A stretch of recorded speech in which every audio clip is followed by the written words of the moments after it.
কোনো পুরুষকে কখনো বিয়ের আগে আপনার দেহে স্পর্শ করতে দিবেন না। আপনার কথা একটা, যদি সত্যিকার অর্থে আপনার আমাকে পছন্দ হয়, লেটস গেট ম্যারিড, বিয়ে করেন। হারামে যাব না আমরা। আপনি আপনার বাবাকে নিয়ে আসেন, অথবা আপনার বাবা না থাকলে আপনি নিজেই প্রস্তাব দেন, but be the person who is halal for me. Try to be my husband. Don't try to be my boyfriend. আমি বয়ফ্রেন্ড চাই না, আমি হাজব্যান্ড চাই।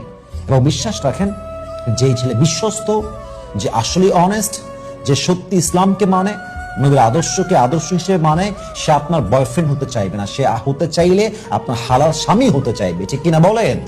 এই জন্য প্রিয় বোন আমার, be alert. I'm warning you, I'm telling you, don't destroy your life for any boys. কোনো ছেলের জন্য আপনি আপনার জীবনকে নষ্ট করতে যাবেন না। সেন্সিটিভ থাকেন, অ্যালার্ট থাকেন, সতর্ক থাকেন, আপনার ব্যক্তিত্বকে শক্ত করে রাখেন। দেখবেন আপনি তাকেই পাবেন যে যুবকটার চরিত্র ভালো। আপনাকে আল্লাহ তাকেই দিবে যাকে আপনি সত্যিকার অর্থে ডিজার্ভ করেন।